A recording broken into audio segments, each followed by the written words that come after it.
Sunday, 12 July 2026. 3 Asia-Pacific AI stories before your first coffee. Nexchip,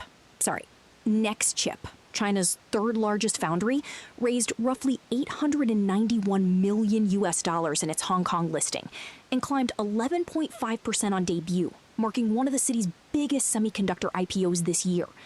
The company specializes in mature node chips, spanning 55 nanometer to 150 nanometer processes, and has just completed a 28 nanometer platform, positioning it squarely in the trailing edge segment rather than the AI accelerator race. More than half the proceeds are earmarked for a 22 nanometer platform and a $5.1 billion Phase 4 fabrication plant in Hefei. Why it matters? Mature node chips are the unglamorous backbone of Asia's AI supply chain, sitting inside power management modules, sensor interfaces, and edge inference boards that ship by the billions.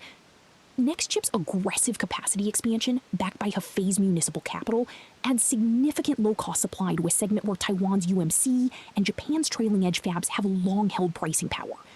Regional assemblers in Southeast Asia and India stand to benefit from cheaper wafer access, but foundries in Hashinku and Kumamoto running older lines face margin pressure they cannot easily offset. Capital allocators should watch whether Nexchip's 22 nanometer ramp triggers a second wave of mature node price compression across the region, because that reprices the bill of materials for every edge AI device shipping out of Asia. So, New Delhi and Tokyo signed a dedicated AI joint statement at their 16th annual summit in early July, pairing Indian engineering talent with Japanese compute and capital. The core bargain sends 500 skilled Indian AI professionals to Japan by 2023 and opens Indian access to a Japanese supercomputer. Institutional deals link IIT Bombay, Bharatjan, Solvam AI, Preferred Networks, and Japan's METI, stitching together research labs, startups, and government agencies across both countries in what amounts to the most detailed bilateral AI pact in the region to date.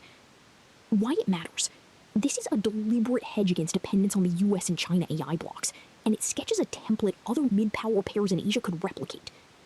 Builders at Indian startups like Solvam AI gain access to Japanese high-performance compute they currently lack domestically, while Japanese firms facing an acute engineering shortage get a structured pipeline of AI talent. Capital allocators should watch whether the supercomputer access clause triggers a wave of Indian foundation model projects that previously stalled on compute constraints. The second-order effect worth tracking is whether ASEAN governments, several of which are negotiating their own bilateral AI frameworks, use the India to Japan structure as a reference design for talent and infrastructure swaps of their own. Now, Kawachi's AI talent pipeline to the Gulf is accelerating, driven by dollar-term salary stagnation, unreliable power and broadband infrastructure, and persistent currency friction inside Pakistan.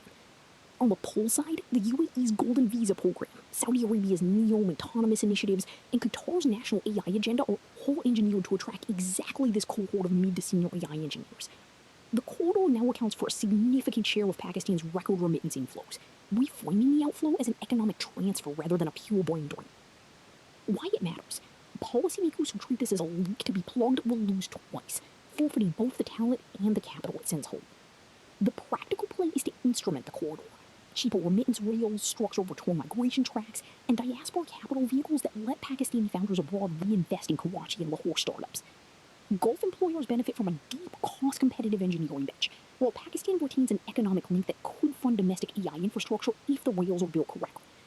Capital allocators should watch whether Islamabad moves toward corridor policy or restrictive measures, because the answer will shape the density of AI talent available to Pakistani startups for the next 5 years.